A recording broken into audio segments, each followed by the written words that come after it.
Bonjour à tous, j'espère que vous allez bien. Aujourd'hui, avant de commencer le contenu de cette vidéo, j'aimerais bien faire un petit résumé. On a vu dans une première partie, c'est quelques définitions, c'est quoi un programme, c'est quoi un algorithme, etc. Dans une deuxième partie, on a commencé les notions de base de la programmation informatique, telles que les variables, les constantes, les commentaires. Ensuite, on a vu les types de variables. Chaque variable peut avoir plusieurs types. Donc, il peut stocker des nombres, il peut stocker des chaînes de caractères, il peut stocker des booléens, des tableaux et même des objets. On a vu dans les vidéos précédentes les nombres et les opérations arithmétiques qu'on peut faire. Aujourd'hui, j'aimerais bien parler sur les chaînes de caractères et quelles sont les opérations qu'on peut faire sur ces chaînes-là. Avant de voir les opérations sur les chaînes de caractères, j'aimerais bien définir c'est quoi une chaîne de caractères. Donc, une chaîne de caractères, c'est tout simplement, c'est du texte.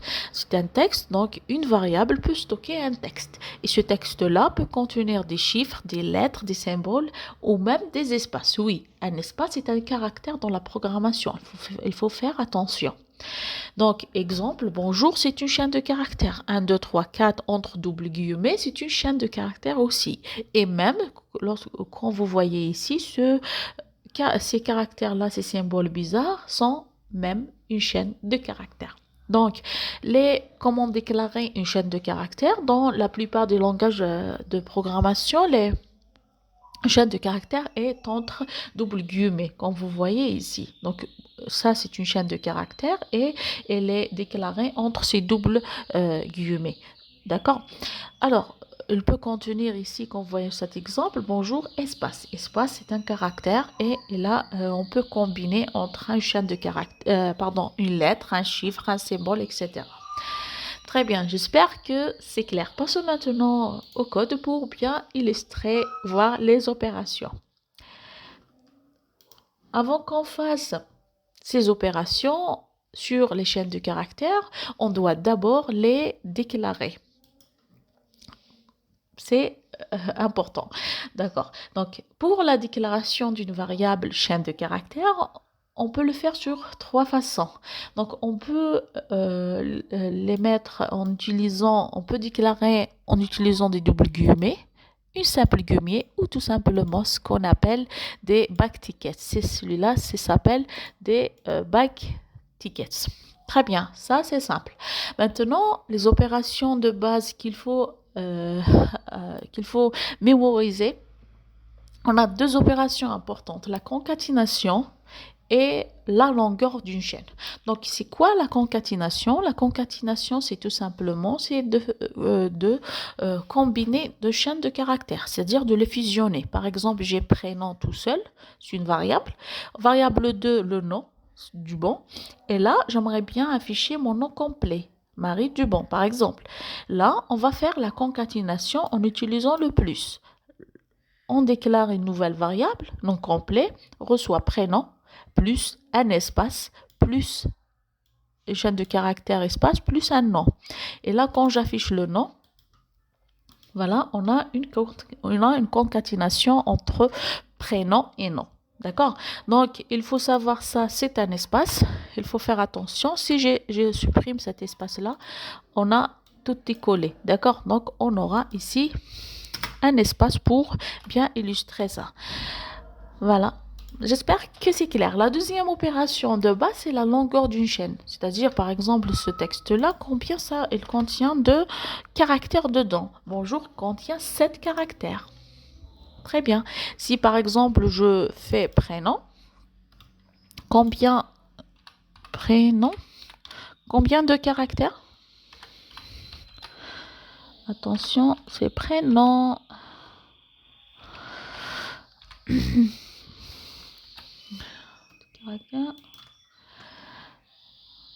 J'actualise 5.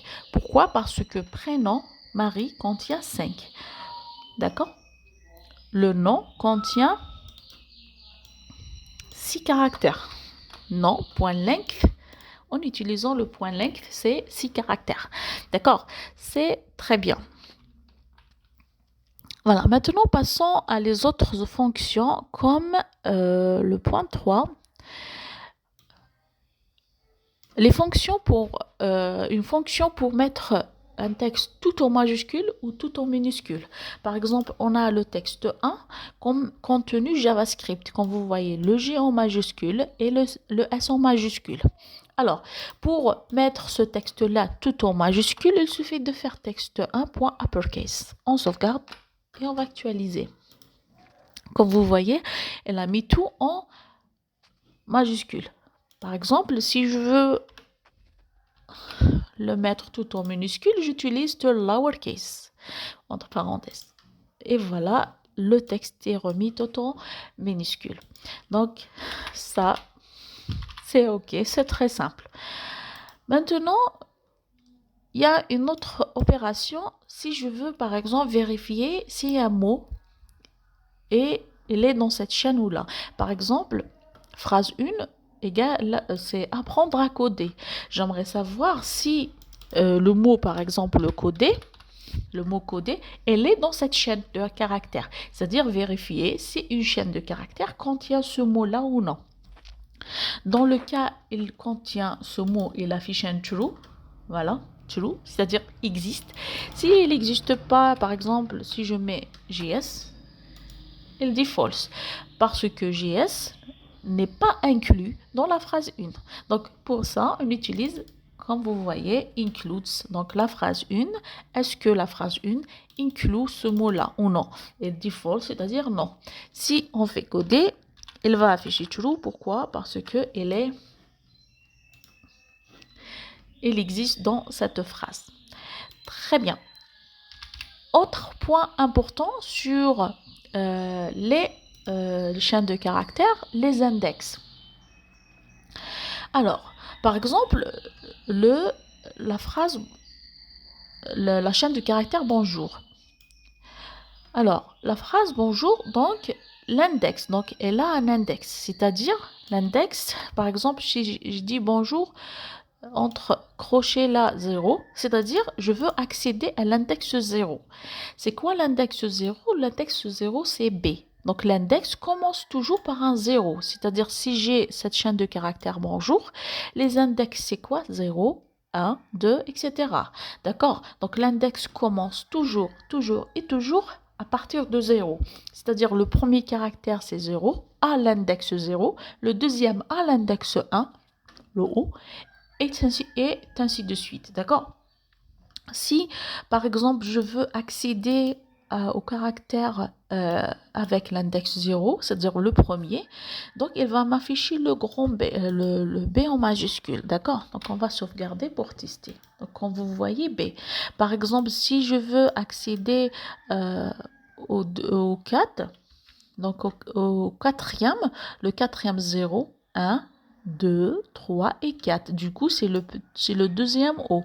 Si je veux, par exemple, afficher le 5 c'est le U. D'accord? Voilà. Donc, j'espère que c'est clair cette notion d'index parce que c'est très important. Maintenant, passons à une deuxième opération. L'opération d'extraire une partie de chaîne. Par exemple, si je veux extraire ce hello-là, comment je fais? Donc, on doit extraire cette chaîne en utilisant on a deux fonctions. On a le substring, on a le slice. D'accord. Alors, le substring, c'est quoi? Il utilise, c'est-à-dire à partir, on a hello world, la phrase 2, à partir de l'index 0, j'aimerais bien avoir 6 caractères. D'accord. Par contre, le slice, non. Le slice, j'aimerais bien extraire à partir de l'index 7 jusqu'à l'index 13. D'accord. Ou l'index 12. Donc ça, c'est 5, je pense, pour avoir le hello. Donc, on va actualiser. Donc, hello what? Vous voyez? Donc, ça, j'aimerais bien avoir, par exemple, un seul caractère à partir de l'index 0, c'est-à-dire, il m'affiche juste le H. Et là, quand je slash entre le 7 et le 8, c'est-à-dire, j'aimerais avoir le 7 et le 8, c'est-à-dire le W. D'accord? C'est-à-dire, entre 7 et 9, j'aimerais bien avoir le 10. Entre l'index 7 et l'index 10. D'accord, donc c'est très facile, d'accord, donc j'espère que c'est clair. Donc cette notion d'extraction, donc on a substring, qui à partir de quel index et combien de caractères, et le slice en utilisant les index. J'espère que c'est clair. Si vous n'avez pas compris, n'hésitez pas à me poser des questions, d'accord? Alors, une autre opération, l'avant-dernière. Donc, on a remplacé une chaîne de caractères par une autre. D'accord. Par exemple, j'ai la phrase 3 qui dit bonjour tout le monde. J'aimerais bien avoir une nouvelle phrase qui va remplacer monde par univers. Le monde par l'univers. Donc, dans ce cas, j'utilise quoi? J'utilise le mot remplace. Remplacer le premier par le deuxième paramètre. D'accord? Donc, on affiche. Voilà. Et là, on a notre phrase bonjour l'univers, tout l'univers. Voilà, donc ça c'est très simple. Vous pouvez l'utiliser selon vos besoins. On a une dernière opération, diviser une chaîne de caractères. Donc cette opération, on utilise le split. Donc on aura, lorsqu'on fait split, on aura un tableau.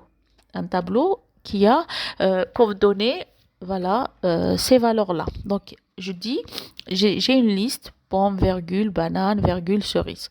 Je dis split, c'est-à-dire coupez-moi à partir du caractère point virgule. Et là, j'aurai, lorsque je sauvegarde et j'actualise pour voir le résultat. Donc, on aura un tableau, comme vous voyez, pomme, banane, cerise. Par exemple, si j'ai un autre caractère, on peut séparer, par exemple, par un tiré de 6. C'est-à-dire, si, par exemple, j'ajoute tiré de 6 orange, il va nous donner un tableau, il va nous donner un tableau séparé par le tiré de 6 et il va voilà, nous donner un tableau de 4 éléments. Comme vous voyez, on a 4 éléments, pomme, banane, cerise, orange. Voilà, j'espère que c'est clair. Alors, n'hésitez pas si vous avez surtout des questions. Donc, c'est simple. Donc, il suffit voilà, comprendre cette notion d'index. C'est important. Il faut comprendre qu'un espace est un caractère aussi. Et voilà. J'espère que c'est clair. Maintenant, j'ai un exercice pour vous. N'hésitez pas à arrêter cette vidéo. Faites l'exercice tranquillement. Puis, voilà, revenir sur la vidéo, bien sûr, pour voir la solution. Et n'hésitez pas à s'abonner, bien sûr, liker la vidéo. D'accord? Et n'hésitez pas à partager cette chaîne à vos amis. D'accord? Donc, l'exercice dit, on va créer une variable contenant votre nom. Vous la transformez en majuscule et puis ajoutez une salutation. Vous faites par exemple bonjour, virgule, prénom, votre prénom. Et à la fin, affichez votre résultat comme ça. D'accord? Donc, n'hésitez pas à le faire. Donc, la solution, c'est quoi? Alors, par exemple, mon nom, c'est Alice. Donc, je vais créer une variable prénom Alice. Je veux faire une salutation. La salutation, c'est bonjour mon nom. Donc, j'utilise la concaténation. Bonjour, la chaîne du caractère bonjour plus, je concatène mon nom dedans, comme vous voyez. Donc là, ce mot s'affiche tout simplement bonjour Alice. Mais l'exercice me dit, vous le faites en majuscule. Vous l'affichez en majuscule. Donc, du coup, je transforme tout ça en uppercase en utilisant uppercase. Et là, j'affiche tout en majuscule. Voilà, l'exercice est très simple. Il suffit d'utiliser les opérations les opérations des chaînes de caractères. N'hésitez pas à faire d'autres exercices si vous avez des questions, n'hésitez pas à les mettre dans les commentaires et je vous donne rendez-vous dans la prochaine vidéo. Sera aussi un exercice, mais cette fois-ci, pas sur les chaînes de caractères, sur tous les points qu'on a vus sur les vidéos précédentes. N'hésitez pas à s'abonner pour recevoir plus d'exercices. Alors, merci à vous.